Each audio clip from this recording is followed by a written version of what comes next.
जय हिंद. आता जर इथून पुढे तुमच्याकडे पैसे नसतील ना, तर तुम्ही तुमची मुलं सरकारी शाळेमध्ये नाही पाठवू शकत. ते का बरं सांगतो. अलीकडेच महाराष्ट्र गव्हर्नमेंटने असा निर्णय घेतला आहे की मराठी शाळा या बंद करायच्यात. किती? 1-2 नाही, 18,000 मराठी शाळा बंद करायच्या आहेत. लक्षात येते का तुमच्या? त्याने काय होईल? तुमची मुलं कुठे जातील? गोरगरिबांची मुलं कुठे जातील? त्यांना मजबुरीने प्रायव्हेट शाळेमध्येच जावे लागेल. प्रायव्हेट शाळेची फी माहिती ना किती आहे?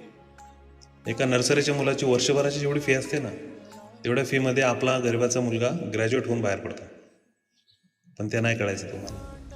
डोळ्यावर पट्टी आहे ना. मग काय करणार? हे प्रायव्हेट शाळा कोणाच्या आहेत? अंबानी आणि अदानी यांच्या. आणि आपण मोलमजुरी करून आपल्या मुलांना शाळेत घालणार, कर्जबाजारी होणार. कसं भविष्य होणार आपल्या मुलांचं? एखादा देश जर संपवायचा असेल ना, तर सर्वात आधी त्याची शैक्षणिक संस्था अपंग करा. तो देश आपोआप अपंग होईल. आणि सध्या महाराष्ट्रामध्ये, भारतामध्ये हेच चालू आहे. मोठे मोठे लोक प्रायव्हेट शाळाकडून आपले खिसे भरतायत आणि गव्हर्नमेंट शाळा बंद करतायत. पहा, ठरवा, अजूनही जागे व्हा.